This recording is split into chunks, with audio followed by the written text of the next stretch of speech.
Bajo el fuerte sol del desierto saudí, donde la arena parece no tener fin, hay un lugar lleno de secretos. Durante siglos todo estuvo escondido, pero ahora, poco a poco, las cosas comienzan a aparecer. En una tierra donde casi nada debería vivir, algunas personas dicen haber visto algo muy extraño. Un río oscuro, espeso como el petróleo, moviéndose por debajo de las dunas como si fuera un río normal. Otros aseguran haber visto una figura blanca, sin ojos, caminando por la arena. Su piel estaba cubierta de símbolos que nadie entiende. También se encontró un lugar cerrado, muy profundo bajo la tierra, un sitio que parece no pertenecer a este mundo. Y aquí surge la gran pregunta: ¿son restos de una historia antigua o señales de algo que está por venir? En este video te voy a mostrar descubrimientos reales que podrían cambiar lo que sabemos del pasado. Y quién sabe, tal vez también del futuro. El desierto saudí se extiende como un océano sin límites, un mar de calor y silencio. Durante el verano, la temperatura puede superar los 50 grados centígrados, quemando la tierra hasta que se resquebraja. Y al caer la noche, ese mismo aire sofocante puede desplomarse hasta rozar el hielo, una oscilación tan extrema que incluso los más curtidos nómadas sienten la tensión en los huesos. Tormentas de arena emergen sin previo aviso, borrando el sol y engullendo todo a su paso en murallas de polvo que duran horas enteras. Sobrevivir aquí no es solo un desafío, es una guerra constante contra los extremos que ponen a prueba la resistencia humana. Y, sin embargo, en ciertas regiones del norte como Al-Jauf, el desierto revela un rostro completamente distinto.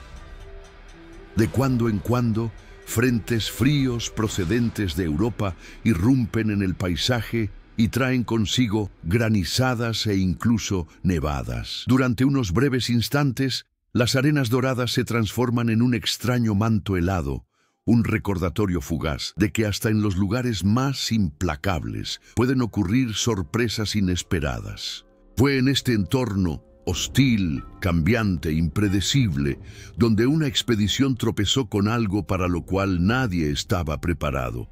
Mientras cartografiaban antiguos sistemas de agua y formaciones geológicas enterradas, los instrumentos de la expedición registraron algo extraño. Al principio pensaron que se trataba simplemente de otra roca atrapada bajo la arena compactada y la piedra. Sin embargo, a medida que despejaban el terreno, lo imposible salió a la vista. Una forma rectangular perfecta emergía del suelo. Lo que parecía un bloque cualquiera resultó ser una estructura cubierta de tallados intrincados. Líneas, arcos y figuras decoraban su superficie con un estilo que no coincidía con ninguna escritura conocida en los registros arqueológicos. Algunos motivos parecían geométricos, casi matemáticos. Otros, en cambio, se enroscaban como si fueran ondas, raíces o enredaderas. Ningún especialista pudo reconocer su origen. Cuando por fin lograron abrir la pesada cubierta, la visión que apareció frente a ellos dejó al equipo sin palabras. Dentro reposaban restos humanos, aunque con peculiaridades inquietantes. El esqueleto mantenía proporciones similares a las de una persona, pero con diferencias sutiles y perturbadoras.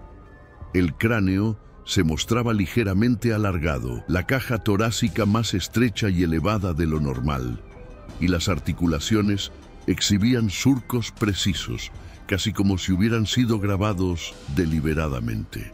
Los huesos estaban envueltos en capas de tela antigua, frágil pero sorprendentemente bien conservada.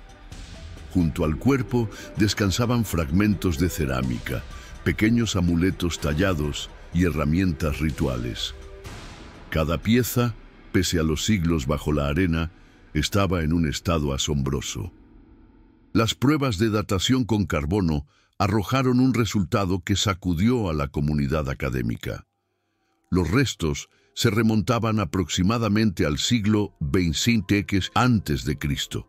Este periodo coincidía con la época de esplendor de la cultura nabatea, célebre por su dominio del comercio, la arquitectura y la supervivencia en el desierto. Varios de los símbolos esculpidos en el sarcófago mostraban similitudes con motivos nabateos, usados en contextos sagrados, especialmente relacionados con figuras de gran rango religioso o político. De ahí surgió la hipótesis de que aquel individuo podría haber sido alguien de enorme importancia, quizás un sacerdote, un guardián, o alguien considerado portador de una autoridad espiritual. Y sin embargo, las incógnitas permanecen. ¿Por qué un entierro tan elaborado fue ocultado a tanta distancia de los centros nabateos conocidos? ¿Qué significado tenían las inscripciones que no corresponden a ningún alfabeto identificado? ¿Y cómo explicar que el material del ataúd pareciera inmune al paso del tiempo? El desierto había guardado este secreto por más de 2 milenios.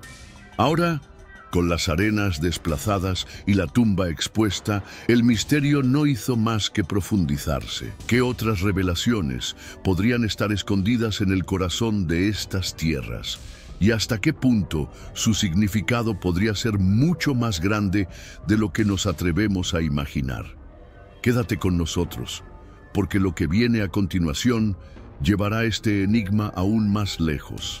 Los nabateos fueron un pueblo cuyo poder se extendió a lo largo de las rutas comerciales del antiguo cercano Oriente. Sin embargo, sus orígenes permanecen envueltos en el misterio, ocultos entre las arenas del tiempo. La Biblia nunca los menciona directamente por su nombre, pero en el libro de Génesis 25:13 se dice que el primogénito de Ismael, hijo de Abraham y Agar, se llamaba Nebaiot.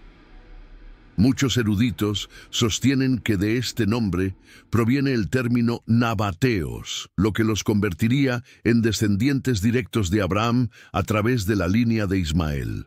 Esto los coloca, aunque en la periferia, dentro de la narrativa bíblica. El historiador judío Flavio Josefo, escribiendo en el siglo I d.C., ofrece más pistas. Según él, los descendientes de Ismael, incluidos los nabateos, ocuparon un vasto territorio que se extendía desde el río Éufrates hasta el Mar Rojo. Esa región abarcaba valles fértiles, altiplanos áridos y rutas clave de caravanas, lo que les permitió controlar el comercio vital entre Arabia, Mesopotamia y el Levante. Su riqueza no provenía de conquistar grandes imperios, sino de dominar el desierto. Eran maestros en aprovechar recursos escasos, excavaron ciudades ocultas en la roca, como la famosa Petra, desarrollaron sistemas para recolectar y almacenar agua, y lograron prosperar donde otros pueblos apenas sobrevivían. Su influencia también se hizo sentir en momentos cruciales de la historia de Israel.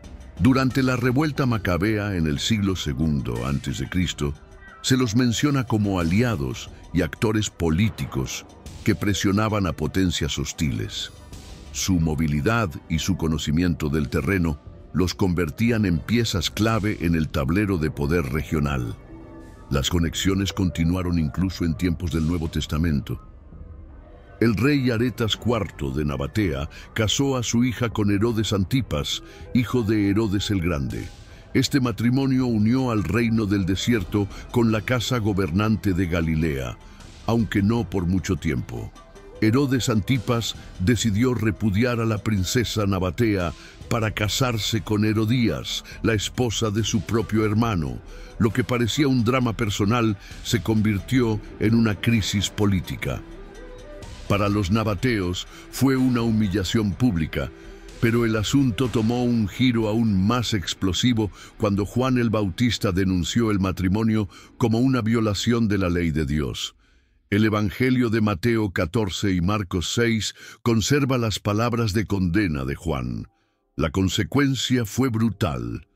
Herodías, enfurecida, buscó la manera de silenciarlo, y Juan terminó encarcelado y finalmente ejecutado. Al mismo tiempo, Aretas IV lanzó una campaña militar contra Herodes Antipas, derrotando a sus tropas antes de que Roma interviniera. De este modo, un matrimonio roto provocó una cadena de eventos que entrelazó el destino de Nabatea, Israel y Roma, y que llevó a uno de los profetas más grandes de la historia a su final. Lejos de ser una tribu olvidada, los nabateos quedaron grabados en la trama bíblica. Sus huellas resuenan entre las páginas de la Escritura y en las arenas que todavía guardan secretos de profecía. Mientras un grupo de exploradores realizaba estudios en zonas desérticas vinculadas a antiguas rutas nabateas, se adentraron en un sector tan remoto que ni siquiera los pastores beduinos acostumbraban a pasar por allí. La misión era rutinaria: mapear formaciones geológicas inusuales y registrar fenómenos climáticos extraños en el terreno. Pero lo que hallaron estaba lejos de ser rutinario. Al caer la tarde, observaron movimiento en la cima de una duna. Al principio, pensaron que era un viajero solitario, pero cuando la figura se acercó, la sorpresa se transformó en inquietud. Avanzaba sobre dos piernas, aunque sus proporciones eran anómalas. Su rostro era liso, de un blanco enfermizo, sin rastro alguno de ojos. Donde deberían estar, solo había piel tersa y vacía. Incluso bajo la luz tenue del crepúsculo, podía notarse que su piel estaba marcada por cicatrices y símbolos grabados, semejantes a los encontrados en objetos rituales nabateos y aún más antiguos. Los trazos no parecían naturales. Eran líneas exactas, talladas en la carne como inscripciones vivientes. El ser se movía con una gracia imposible. Mientras los investigadores hundían sus botas en la arena blanda, aquella figura avanzaba sin esfuerzo, como si el desierto mismo se abriera bajo sus pasos. Y, lo más inquietante, no dejaba huellas, ni un solo grano de arena se desplazaba a su paso. Finalmente, cuando la última luz del día se apagaba, la criatura se volvió hacia el horizonte y con un movimiento fluido desapareció en la penumbra. El equipo corrió hasta la cima de la duna donde lo habían visto, pero no encontraron absolutamente nada, ni rastros, ni pisadas, solo el viento del desierto soplando como si nada hubiera ocurrido. 2 días después, en la misma región, la expedición halló otro fenómeno imposible de ignorar. En una depresión natural de la arena, un río oscuro corría silencioso, petróleo crudo, fluyendo de manera continua bajo la luz del sol. El aire estaba impregnado de un olor pesado, pero no había maquinaria, oleoductos ni rastros de explotación humana. El líquido emergía de una fuente invisible bajo las dunas. Los análisis iniciales confirmaron lo evidente. Era petróleo puro, pero los geólogos no pudieron explicar su origen. No había fallas tectónicas ni accesos naturales a reservas conocidas que justificaran un flujo así abierto y constante. Las teorías no tardaron en surgir. Para algunos se trataba de un fenómeno geológico desconocido. Para otros, la coincidencia era demasiado extraña. Un ser sin ojos, marcado con símbolos arcanos y un río interminable de petróleo apareciendo en el mismo lugar. En las escrituras, los ríos suelen representar vida y bendición, pero también hay pasajes donde las aguas se tornan oscuras, venenosas, señales de juicio y advertencia. Para ciertos intérpretes, un río de petróleo en medio del desierto no podía ser mera casualidad. Era un presagio, una señal escrita en la tierra misma. La expedición lo documentó con fotografías y registros detallados, pero aún con pruebas en la mano, quedó una sensación imposible de disipar. ¿Por qué aquí? ¿Por qué ahora? ¿Y por qué en tierras vinculadas a un pueblo marcado por la profecía bíblica? Pero antes, comparte este video con alguien a quien aprecias. Nuestra misión más grande en la tierra es difundir la palabra del Señor. ¿Sabías que muchas personas carecen de conocimientos por falta de contenido adecuado? envíalo a ese grupo de WhatsApp o públicalo en Facebook. Estoy seguro de que no te arrepentirás. Y si te gustan videos como este, comenta abajo, quiero más. Así sabré si realmente lo disfrutas y definitivamente traeré contenido nuevo similar. Algunos miembros regresaron convencidos de haber presenciado un fenómeno natural raro y nada más. Pero otros se marcharon seguros de que habían sido testigos de los primeros ecos de algo mucho más grande. Un mensaje grabado no en palabras, sino en la arena, el viento y el tiempo. El monte Sinaí es uno de los lugares más enigmáticos de toda la Biblia. Según el relato del Éxodo, fue allí donde Moisés recibió directamente de Dios las tablas de la ley, el pacto eterno entre el Creador y su pueblo. Pero, ¿dónde está exactamente este monte? La tradición más conocida lo ubica en la península del Sinaí, en Egipto. Sin embargo, un creciente número de investigadores sostiene que su verdadera localización podría encontrarse mucho más al este, en pleno territorio de Arabia Saudita. En el libro de Gálatas 4:25, el apóstol Pablo menciona de manera explícita que el monte Sinaí se encuentra en Arabia. Este detalle, que muchos pasaron por alto durante siglos, ha cobrado fuerza en décadas recientes. Diversos exploradores modernos aseguran haber hallado montañas que coinciden con las descripciones bíblicas en la región conocida como Jabal al-Laus. Lo más sorprendente es que en la cima de esa montaña se encuentran piedras ennegrecidas, como si hubieran sido expuestas a un fuego de intensidad extrema.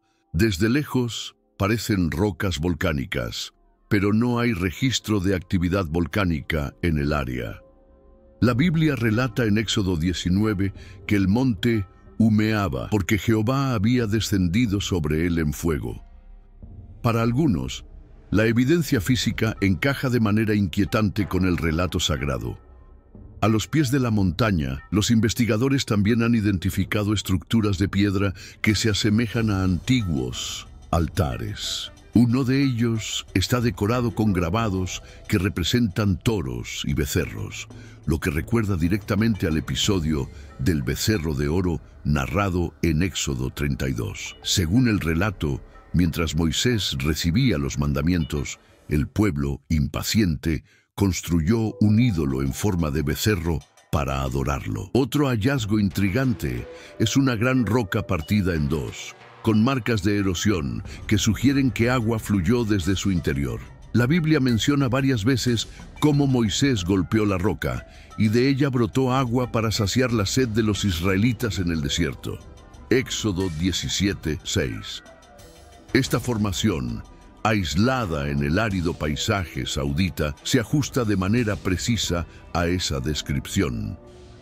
Los arqueólogos tradicionales descartan estas teorías, argumentando que no existe consenso académico y que muchas de las pruebas son interpretaciones subjetivas. Sin embargo, las imágenes satelitales, fotografías y testimonios de expediciones independientes siguen acumulándose, alimentando la idea de que el verdadero monte Sinaí se encuentra en Arabia y no en Egipto. Si esto fuera cierto, cambiaría radicalmente nuestra comprensión del Éxodo. Significaría que los israelitas habrían atravesado no solo el Mar Rojo, sino que también habrían recorrido territorios hoy pertenecientes a Arabia Saudita, conectando directamente la historia bíblica con las tierras de los nabateos y con los misterios que aún emergen de su desierto. El monte Sinaí, por lo tanto, no sería solo un símbolo religioso, sino también un testimonio arqueológico que aún desafía a la ciencia moderna. Y quizás, más importante todavía, un recordatorio tangible de que los relatos antiguos siguen guardando secretos que podrían transformar por completo nuestra visión de la historia. Las Escrituras están repletas de advertencias y visiones sobre los últimos días, y, aunque muchos miran a Israel como el escenario principal de esos acontecimientos, algunos pasajes sugieren que la península arábiga también tendrá un papel decisivo en los tiempos finales. El profeta Isaías, en el capítulo 21, habla de una visión inquietante contra Arabia. Menciona caravanas de dedanitas refugiándose en los bosques y pueblos de Tema, clamando por agua y pan en medio de la angustia. Esta profecía ha sido interpretada como una advertencia de que esa región, próspera en riquezas y comercio, se vería envuelta en conflictos y sufrimientos que marcarían el fin de una era. En el libro de Ezequiel 25:13 se anuncia juicio contra Edom, un territorio que incluye partes del actual noroeste de Arabia. El texto describe la desolación de esas tierras como parte de un castigo divino. Estas palabras, escritas hace miles de años, todavía resuenan cuando se observan las tensiones políticas, económicas y religiosas que caracterizan la región en la actualidad. El Apocalipsis de Juan también ofrece pistas inquietantes. En el capítulo 17 describe a una mujer llamada Babilonia la Grande, vestida de púrpura y escarlata, que se sienta sobre muchas aguas y comercia con los reyes de la tierra. Algunos intérpretes modernos ven en esta imagen no solo a la antigua Babilonia de Mesopotamia, sino también a un símbolo de sistemas de poder y riqueza en el mundo contemporáneo. Arabia, con su papel central en el comercio energético global y su influencia en las naciones, se convierte en un candidato natural en las discusiones proféticas. Además, la figura de Ismael y su descendencia cobra fuerza en este contexto. El libro de Génesis describe a Ismael como alguien que viviría en conflicto con todos sus hermanos. Génesis 16:12. Esta frase, breve pero poderosa, es vista por muchos como un anticipo de las luchas históricas que involucrarían a sus descendientes a lo largo de los siglos y que podrían tener un clímax en los tiempos finales. Las tensiones actuales en Medio Oriente, las alianzas cambiantes y los intereses globales en torno al petróleo y los recursos energéticos parecen encajar con estos patrones antiguos. Lo que antes era solo arena y silencio, hoy es escenario de disputas geopolíticas que mantienen en vilo al mundo entero. Para algunos estudiosos de la profecía, nada de esto es coincidencia. Arabia no es simplemente un desierto remoto, sino una pieza clave en el tablero final de la historia. Su riqueza, su ubicación estratégica y sus raíces bíblicas la convierten en un lugar donde los ecos de las antiguas profecías aún resuenan con fuerza. El futuro, según las Escrituras, no se jugará únicamente en Jerusalén o en las ciudades de Occidente, sino también en esas tierras donde los nabateos levantaron Petra, donde Moisés pudo haber recibido la ley y donde, quizás, los últimos capítulos de la historia humana comenzarán a desplegarse. El Apocalipsis describe una visión aterradora, la apertura de los sellos que desatan a los 4 jinetes.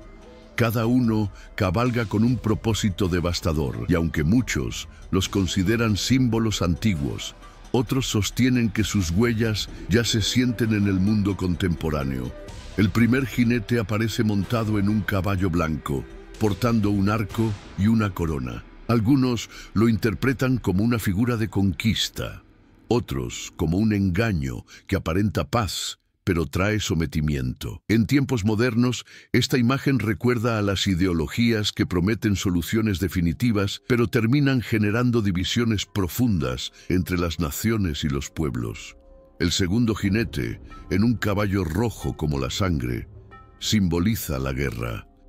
Su misión es arrebatar la paz de la tierra. Basta mirar los titulares de hoy: conflictos armados, tensiones geopolíticas y una constante amenaza de violencia que nunca parece apagarse. Lo que antes estaba escrito como profecía, hoy se refleja en cada mapa de crisis internacional. El tercero cabalga sobre un caballo negro con una balanza en la mano. Representa el hambre, la desigualdad y las crisis económicas. En un planeta con abundancia de recursos, millones siguen sin tener qué comer, mientras los precios suben como si fueran cadenas que oprimen a los más vulnerables. Las palabras del Apocalipsis sobre un denario por un kilo de trigo parecen cobrar vida en medio de inflaciones descontroladas y mercados inestables. El cuarto jinete, montado en un caballo pálido, es la personificación de la muerte, seguido por el Hades. Su presencia evoca pandemias, catástrofes naturales y todo tipo de tragedias que arrebatan vidas a gran escala. En los últimos años, el mundo ha experimentado de cerca la fragilidad de la existencia y muchos ven en estas sombras la confirmación de que los jinetes ya cabalgan entre nosotros. Más que figuras de un relato antiguo, los cuatro jinetes se sienten como arquetipos que atraviesan la historia humana. Sus pasos retumban en la economía, en la política, en la salud global y en la naturaleza misma. El Apocalipsis no describe solo el final de los tiempos, sino patrones que se repiten una y otra vez como advertencias para la humanidad. Y la gran pregunta que queda es: ¿estamos presenciando simples ciclos históricos? ¿O acaso ya escuchamos el galope de los jinetes en nuestro presente? Desde el principio de los tiempos, la Biblia revela que la creación entera espera con ansiedad el desenlace de la historia humana. El apóstol Pablo, en Romanos 8:22, afirma que toda la creación gime a una como con dolores de parto.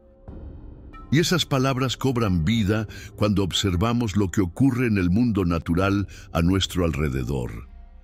En los últimos años, los informes de fenómenos extraños se han multiplicado. Aves que caen muertas del cielo sin explicación, peces que aparecen varados en masas gigantescas en las orillas, enjambres de langostas arrasando cosechas enteras en África y Asia. Lo que parecía aislado comienza a sonar como una voz de advertencia. El Apocalipsis 6:8 menciona que la muerte vendría acompañada por las fieras de la tierra. Algunos lo interpretan como animales literalmente alzándose contra el hombre. Otros ven en ello el colapso del equilibrio natural que sostiene la vida. Y basta mirar los titulares para percibirlo. Plagas emergentes, virus transmitidos por animales y desequilibrios ecológicos que desencadenan catástrofes globales. En diferentes rincones del planeta, la naturaleza parece rebelarse. Terremotos, tormentas, inundaciones y olas de calor extremo se vuelven cada vez más frecuentes, como si la tierra misma gritara contra la humanidad que la ha explotado hasta el límite. Las Escrituras lo anticipaban. Jesús dijo que antes del fin habría terremotos en diferentes lugares y que todo esto sería apenas el comienzo de los dolores. Pero lo más inquietante no es solo la devastación ambiental, sino la manera en que animales y fenómenos naturales se entrelazan con las profecías bíblicas. Serpientes invadiendo aldeas en Asia, elefantes atacando pueblos enteros en India, e incluso ratas multiplicándose en ciudades modernas como una sombra de lo que vendrá. ¿Se trata de simples accidentes naturales o de señales de que la creación ha comenzado a rebelarse contra el hombre? Lo cierto es que, a medida que los días avanzan, las bestias y los elementos parecen actuar como instrumentos de advertencia, recordándonos que el planeta no es eterno y que la armonía perdida en el Edén sigue reclamando justicia. La naturaleza ya no susurra, está gritando. La pregunta es, ¿escucharemos su clamor antes de que sea demasiado tarde? En medio de todas las visiones de caos, guerras, catástrofes y señales apocalípticas, hay un hilo dorado que atraviesa cada página de la Escritura: la esperanza de salvación. Porque el mensaje central de la Biblia no es únicamente advertencia, sino también una promesa que trasciende el tiempo y el dolor. Desde el Génesis hasta el Apocalipsis, se revela un plan maestro. El ser humano, aunque perdido por el pecado, nunca fue abandonado. Dios trazó un camino de redención que culmina en la figura de Jesucristo, quien se presentó como la luz en medio de las tinieblas y la única puerta hacia la vida eterna. El profeta Isaías lo anunció siglos antes. Por sus heridas fuimos sanados. Y en el Nuevo Testamento esa promesa se convierte en realidad con la cruz y la resurrección. Lo que parecía el mayor fracaso de la historia, la muerte del Mesías, se transformó en la mayor victoria, una llave que abrió las puertas de la salvación para toda la humanidad.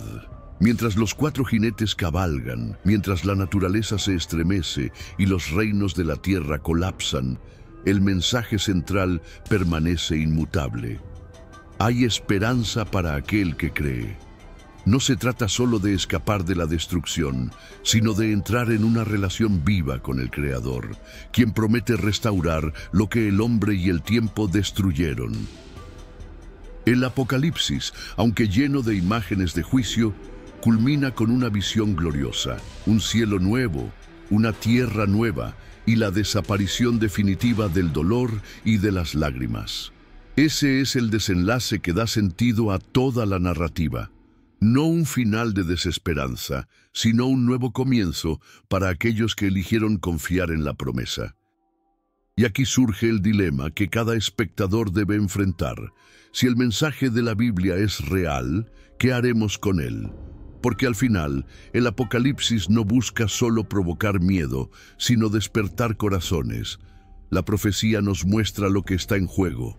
Pero la salvación nos recuerda que todavía hay una salida, el tiempo se acorta, las señales se multiplican y la invitación sigue abierta. Tenemos un recurso espiritual para ti, Caminos de la Revelación, un libro para comprender las profecías y fortalecer tu fe. Lo encuentras en el primer comentario. Léelo, compártelo y prepárate espiritualmente para lo que está por venir. No esperes a que otro desastre te obligue a mirar hacia arriba. Hoy es el día aceptable. Hoy es el tiempo de actuar con fe. Fortalécete en la palabra, profundiza en la oración y rodea tu vida de personas que también estén buscando a Dios de todo corazón. Desde la antigüedad, el cielo ha sido visto como un lienzo donde lo divino se comunica con lo humano.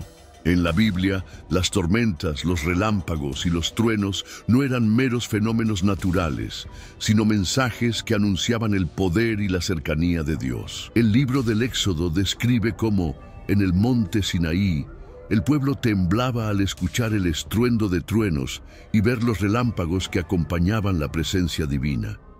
Hoy, esas imágenes parecen cobrar vida nuevamente. Tormentas cada vez más violentas, huracanes devastadores y cielos iluminados por descargas eléctricas intensas se repiten con frecuencia alarmante. Algunos lo explican como consecuencia del cambio climático, mientras que otros los interpretan como señales proféticas, recordándonos que el cielo mismo puede ser un mensajero de advertencia. Jesús advirtió en Lucas 21:11 que habrá grandes terremotos, hambres y pestes, y habrá terror y grandes señales del cielo. Y no son pocos los que ven en las actuales tormentas y fenómenos atmosféricos una confirmación literal de sus palabras.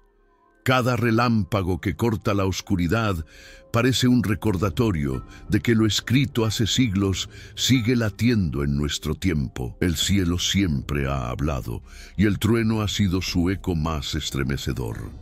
La pregunta es, ¿estamos presenciando simples fenómenos naturales o el preludio de un cielo que está a punto de rasgarse para revelar lo inevitable? El agua siempre ha sido un símbolo de poder en la narrativa bíblica. En el Génesis, el diluvio universal arrasó con todo lo que el hombre había construido, dejando claro que cuando la naturaleza se desata, no hay murallas, reinos ni riquezas que puedan resistir. El agua puede dar vida, pero también puede convertirse en instrumento de juicio. Hoy, esa imagen antigua parece repetirse en diferentes rincones del planeta. Ciudades enteras son engullidas por ríos desbordados. Aldeas desaparecen bajo mares que avanzan con furia y tormentas tropicales generan inundaciones capaces de alterar el curso de la historia de una nación en cuestión de horas. Las noticias se han vuelto una galería de imágenes donde el agua reclama territorios que parecían conquistados por el hombre. Los profetas hablaron de estas señales con precisión sorprendente. En Lucas 21:25, Jesús anunció que habría angustia en las naciones a causa del bramido del mar y de las olas. Y cada vez que vemos imágenes de tsunamis, de costas arrasadas y de familias huyendo con el agua hasta la cintura, esas palabras resuenan como si fueran escritas para nuestros días. Pero más allá de la destrucción, el agua también simboliza un acto de purificación. Así como el diluvio limpió la tierra de la corrupción, muchos ven en las inundaciones modernas no solo una catástrofe, sino un recordatorio de que la humanidad sigue ignorando la advertencia divina. El agua, que fluye con calma en los ríos y nutre los campos, puede transformarse en segundos en una fuerza imparable, como si la misma creación gritara, ¡basta! La ciencia habla de fenómenos meteorológicos extremos, producto del calentamiento global. Y aunque es cierto, no podemos ignorar cómo esos desastres encajan con la narrativa bíblica, un planeta que gime, que se tambalea y que parece anunciar que lo que viene no será fácil. El agua arrastra casas, cosechas, autos y vidas. Pero lo más profundo que se lleva es la falsa sensación de seguridad que el ser humano construyó a su alrededor. Ante las aguas, todos somos vulnerables. Reyes y campesinos, ricos y pobres, todos terminan corriendo con el mismo temor cuando la marea sube. El rugido del mar y el estruendo de las lluvias torrenciales son, para algunos, meros desastres naturales. Para otros, son la voz del Creador recordándonos que la historia no nos pertenece. Y mientras las aguas avanzan, la humanidad debe preguntarse, ¿estamos frente a simples consecuencias de nuestro descuido ambiental o ante un anuncio de que las aguas del juicio ya comenzaron a moverse? A lo largo de la historia bíblica, las plagas siempre han sido señales de advertencia, instrumentos de juicio y recordatorios de que la humanidad no puede escapar del poder divino. En Egipto, las 10 plagas dejaron claro que ninguna potencia terrenal podía resistir cuando Dios decidía hablar a través de la naturaleza. Ranas, piojos, langostas y pestes golpearon a un imperio orgulloso hasta que sus cimientos se derrumbaron. Hoy, miles de años después, un eco inquietante resuena en nuestro tiempo. Las ciudades modernas, esas fortalezas de concreto y acero, comienzan a experimentar fenómenos que parecen sacados de aquellas antiguas narraciones. Entre ellos, uno que causa escalofríos: la proliferación de ratas de tamaño inusual, criaturas que se adaptan, sobreviven y avanzan allí donde la humanidad cree tener el control. En diferentes regiones del mundo se han reportado apariciones de ratas gigantes, capaces de resistir venenos, multiplicarse en condiciones extremas y adueñarse de espacios urbanos con una rapidez alarmante. Para los científicos, son producto de mutaciones, cambios ambientales y exceso de desechos humanos. Para otros, son la materialización moderna de las plagas que la Biblia describía, señales de advertencia que anuncian un orden natural fuera de equilibrio.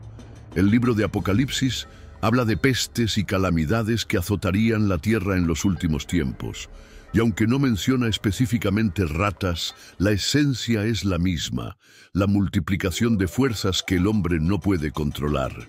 Porque si algo demuestran estas criaturas es que por más tecnología y avances que tengamos, la humanidad sigue siendo vulnerable a los más pequeños y a la vez más persistentes enemigos. Las ratas son más que un problema sanitario, son un símbolo. Representan la consecuencia de un mundo que se aleja del orden divino. Un recordatorio de que la creación responde a la corrupción del hombre. Donde hay desorden, aparecen.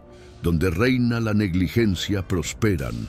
Donde la soberbia humana levanta sus torres, ellas excavan túneles invisibles hasta hacerlas tambalear. Y no son solo las ratas. Mosquitos transmisores de enfermedades, plagas de langostas que devoran cosechas enteras en África y Asia, virus que se esparcen con velocidad inédita, todo forma parte de un mismo patrón. Una naturaleza que parece rebelarse contra su propio cuidador. La pregunta es inevitable. ¿Estamos frente a simples advertencias biológicas o frente al cumplimiento literal de las profecías que anunciaban plagas como preludio del fin? Lo cierto es que cada aparición de estas criaturas nos obliga a mirar más allá de la superficie. Tal vez no sean solo animales, sino un espejo que refleja hasta qué punto hemos perdido el equilibrio con la creación. Porque cuando las plagas caminan entre nosotros, no es solo la ciudad la que está en peligro, es la humanidad entera la que recibe un recordatorio. El juicio puede llegar disfrazado de aquello que menos esperamos. Entre todas las naciones del mundo, Israel ocupa un lugar único en la narrativa bíblica. Desde Abraham, pasando por Moisés, David y los profetas, hasta llegar a Jesús, este pequeño territorio ha sido escenario central de la historia sagrada y, según las Escrituras, también será protagonista en los eventos finales. Los profetas anunciaron que, en los últimos tiempos, Israel volvería a ser reunido después de siglos de dispersión. Y eso ocurrió en 1948, cuando el Estado de Israel fue restablecido oficialmente. Para muchos, este hecho no fue simplemente un acontecimiento político, sino el cumplimiento literal de lo que Ezequiel 37 había profetizado. El valle de huesos secos que revive, el pueblo que renace de entre las cenizas y vuelve a su tierra. Desde entonces, cada acontecimiento en esta región parece resonar con ecos proféticos. Guerras, alianzas inesperadas, ataques repentinos, tensiones religiosas en Jerusalén. Todo parece girar en torno a un país diminuto en tamaño, pero gigante en relevancia espiritual y geopolítica. Y no es casualidad. La Biblia señala a Israel como el reloj profético del mundo. Lo que allí sucede marca la pauta de los tiempos. Jesús mismo, en Mateo 24, habló de la higuera que brota como señal de que el verano está cerca. Muchos intérpretes ven en esa metáfora a Israel, renaciendo en su tierra después de siglos de exilio. Un renacimiento que anuncia que el fin se aproxima. Hoy, los ojos del mundo están puestos en esta nación. Cada decisión política, cada conflicto en Gaza, cada acuerdo con potencias internacionales es analizado con lupa por quienes creen que Israel es la clave para entender el futuro. Porque allí convergen tres religiones. Allí se encuentra el monte del templo. Y allí, según la profecía, se desarrollarán los momentos más críticos de la historia humana. Pero lo más inquietante no son solo los conflictos externos, sino las divisiones internas que Israel enfrenta, debates políticos intensos, tensiones sociales y espirituales que reflejan la lucha de un pueblo que, aunque regresó a su tierra, aún busca su verdadera redención. La existencia misma de Israel, contra toda lógica histórica, es vista como un milagro. Un pueblo que sobrevivió a exilios, persecuciones y guerras, y que hoy vuelve a ocupar el centro de la escena mundial. Esto es exactamente lo que las Escrituras anunciaron, que Jerusalén sería piedra pesada para todas las naciones. Zacarías 12:3. Y basta ver los titulares de cualquier periódico para confirmar que esa profecía sigue viva. La pregunta que queda es: ¿estamos presenciando simples conflictos geopolíticos o asistimos al escenario que los profetas describieron como el preludio del fin? Israel no es solo una nación más, es la brújula profética que apunta hacia dónde se dirige la historia. Y entender su papel es comprender que lo que ocurre allí no afecta solo al Medio Oriente, sino al destino de toda la humanidad. En la Biblia, el monte Sinaí es descrito como el lugar donde Moisés se encontró cara a cara con la presencia divina, recibiendo las tablas de la ley en medio de fuego, humo y truenos. Ese monte se convirtió en símbolo de pacto, de autoridad espiritual y de un Dios que se manifiesta con poder sobre su pueblo. Durante siglos, la tradición lo ubicó en la península del Sinaí, en Egipto. Pero en tiempos recientes ha surgido una teoría que ha encendido debates apasionados. ¿Y si el verdadero monte Sinaí estuviera en Arabia Saudita? Exploradores, arqueólogos independientes y estudiosos de la Biblia han señalado un monte en la región de Jabal al-Laus, en Arabia Saudita, como posible candidato. Lo describen como un lugar rodeado de misterios, cimas ennegrecidas, restos antiguos que podrían haber sido altares e inscripciones que recuerdan símbolos hebreos. Para muchos, estas evidencias coinciden con la descripción bíblica del lugar donde Moisés condujo al pueblo después del Éxodo. Lo fascinante es que Arabia Saudita, una nación con gran influencia política y económica en el mundo actual, se convierte así en escenario de un misterio milenario. El país que controla gran parte del petróleo global y que mantiene un papel estratégico en Medio Oriente, podría también custodiar el sitio donde la presencia de Dios se reveló de manera única. La profecía añade aún más peso a esta discusión. El libro de Gálatas 4:25 menciona que el monte Sinaí está en Arabia, lo que para algunos confirma la teoría. Si esto es cierto, el mapa espiritual de la región adquiere un nuevo significado. Israel, Irán, Arabia Saudita y las demás naciones que rodean este territorio no solo estarían luchando por poder político o recursos, sino que estarían parados sobre un escenario profético que conecta directamente con la historia sagrada. En este contexto, la reciente apertura de Arabia Saudita hacia el turismo religioso y su acercamiento diplomático con Israel en años recientes levantan aún más preguntas. ¿Estamos viendo simples movimientos estratégicos o hay un trasfondo espiritual mayor? El misterio del monte Sinaí en Arabia Saudita no es solo una curiosidad arqueológica, es un recordatorio de que las profecías no están muertas, sino vivas y en proceso. Y mientras el mundo debate sobre la ubicación exacta de aquel monte, la pregunta esencial sigue siendo la misma que resonó hace miles de años. ¿Escucharemos la voz que se reveló allí o repetiremos la desobediencia del pueblo que terminó vagando en el desierto? El Sinaí no es solo un monte, es un símbolo de encuentro y de pacto. Y el hecho de que su misterio se vincule hoy a una de las naciones más influyentes del planeta hace pensar que la historia aún tiene capítulos por escribirse en esas arenas. Desde los primeros versículos del Génesis, el cielo aparece como un escenario donde Dios habla y se manifiesta.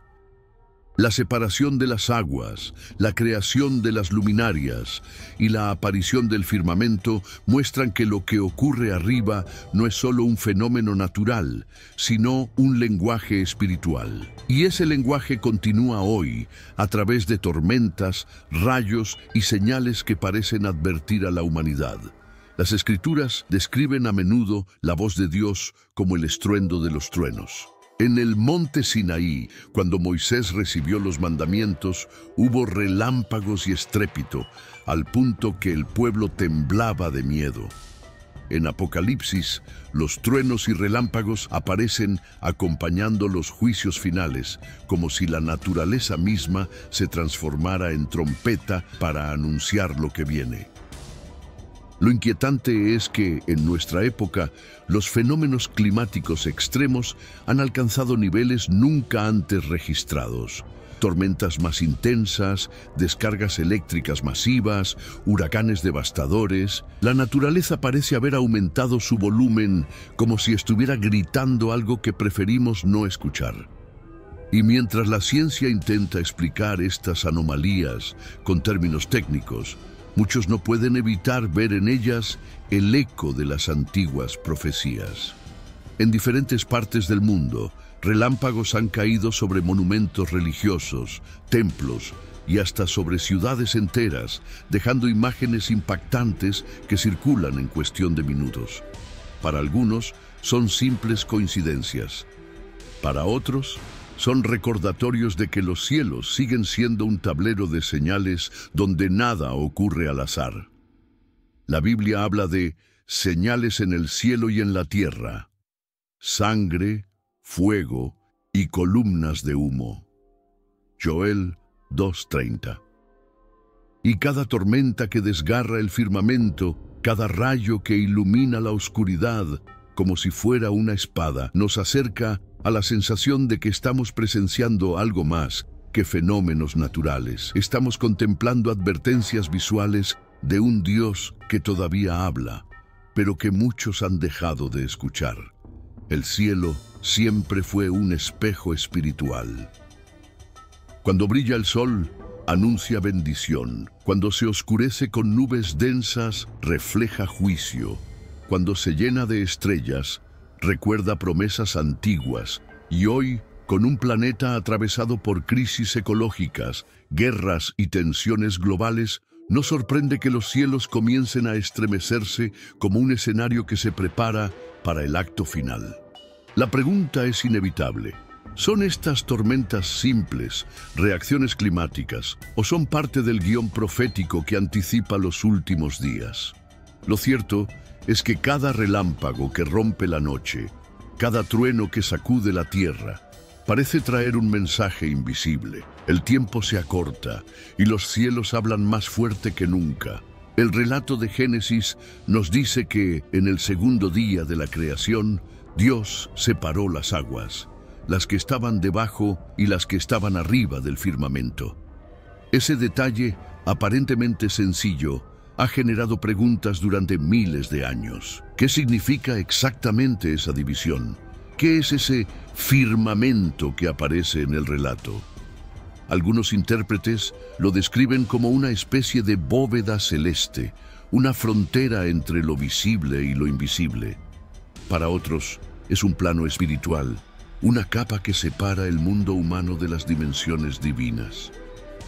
Sea cual sea la interpretación, lo cierto es que el firmamento representa un límite, el recordatorio de que la creación tiene un orden diseñado por el Creador. Lo fascinante es que en los textos proféticos, ese firmamento vuelve a aparecer como escenario de señales en los últimos tiempos. Jesús advirtió en Lucas 21, «Habrá señales en el sol, en la luna y en las estrellas». Y Apocalipsis describe el cielo enrollándose como un pergamino en el día del juicio. Es decir, aquello que fue creado en el segundo día no es solo un detalle histórico, sino un elemento clave en el desenlace final. El firmamento es también un espejo del corazón humano. Cuando está despejado, refleja paz. Cuando se oscurece, anuncia tormenta. Y en nuestra época, marcada por eclipses, fenómenos astronómicos inéditos y cielos cada vez más alterados por el cambio climático, no es extraño que muchos sientan que el firmamento está enviando mensajes urgentes. Imagina por un instante el mismo cielo que Adán vio en el Edén, el mismo que contempló Abraham al contar las estrellas, el mismo que se oscureció cuando Jesús murió en la cruz, es el que seguimos mirando hoy. Ese firmamento ha sido testigo de toda la historia humana y, según la Biblia, será protagonista cuando llegue el fin. Podría ser que la separación de aguas del segundo día no solo fuera un acto creativo, sino también una clave profética. Si el cielo se abre, si esa frontera se rompe, significaría que el tiempo de la historia está llegando a su clímax. El firmamento no es solo un cielo azul, es una frontera espiritual, un reloj invisible que nos recuerda que lo que comenzó en la creación tendrá también un final. Y cada vez que lo miramos, estamos contemplando un escenario que pronto podría convertirse en el telón del último acto. Desde los primeros relatos bíblicos, la naturaleza no ha sido solo un telón de fondo. Ha sido protagonista de advertencias y juicios. El diluvio en tiempos de Noé, las plagas de Egipto, el mar Rojo que se abrió en dos. Todos son recordatorios de que la creación responde a la voz del Creador. Y en nuestra era, marcada por avances tecnológicos y confianza en la ciencia, la naturaleza parece estar recordándonos que todavía tiene la última palabra. Hoy, vivimos en un planeta donde las catástrofes globales se multiplican. Terremotos que sacuden ciudades enteras, tsunamis que arrasan costas, incendios que devoran bosques milenarios, volcanes que despiertan tras siglos de silencio. Cada uno de estos eventos parece formar parte de un coro natural que ruge con fuerza creciente. La Biblia ya lo había anticipado. En Romanos 8:22, el apóstol Pablo escribió: «Sabemos que toda la creación gime a una, y a una está con dolores de parto hasta ahora». Esa imagen es poderosa. La tierra misma gritando como una madre en medio de un parto, anunciando que algo nuevo y definitivo está por nacer. Los científicos explican estas catástrofes como parte de ciclos naturales, consecuencia del cambio climático o resultado de la actividad humana. Pero millones de creyentes ven en estos fenómenos algo mucho más profundo. Señales proféticas de que el reloj divino avanza inexorablemente hacia su clímax. El rugido de la naturaleza también tiene un aspecto simbólico.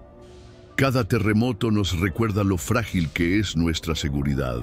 Cada inundación nos enseña lo vulnerable de nuestras ciudades. Cada volcán que explota nos recuerda que, bajo nuestros pies, hay fuerzas inmensas listas para manifestarse. Es como si la tierra misma estuviera enviando un mensaje. El tiempo del hombre no es eterno. El plan de Dios sigue en marcha. Y mientras los noticieros llenan titulares con catástrofes, sequías, tormentas y crisis ambientales, la pregunta inevitable surge: ¿estamos siendo testigos de un proceso natural o del cumplimiento de profecías milenarias que anuncian el fin de esta era? Lo cierto es que cada cataclismo es un espejo de nuestra vulnerabilidad y un eco del rugido de la naturaleza que parece gritar con más intensidad que nunca. La creación clama, y quienes tienen oídos atentos entienden que no clama en vano. El mundo tiembla, el cielo se oscurece, los mares se levantan, y todo parece apuntar a un mismo desenlace. Algo inmenso se acerca, y la naturaleza ya lo está anunciando.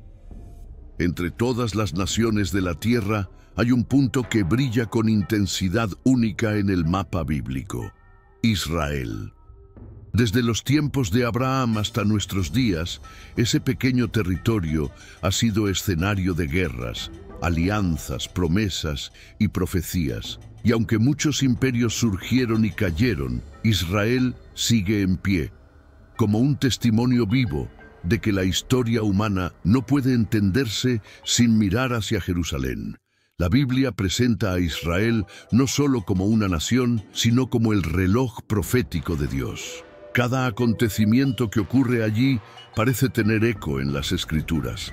El regreso del pueblo judío a su tierra después de casi 2000 años de dispersión fue visto por millones como el cumplimiento literal de profecías antiguas, especialmente las de Ezequiel, que hablan de huesos secos que vuelven a la vida.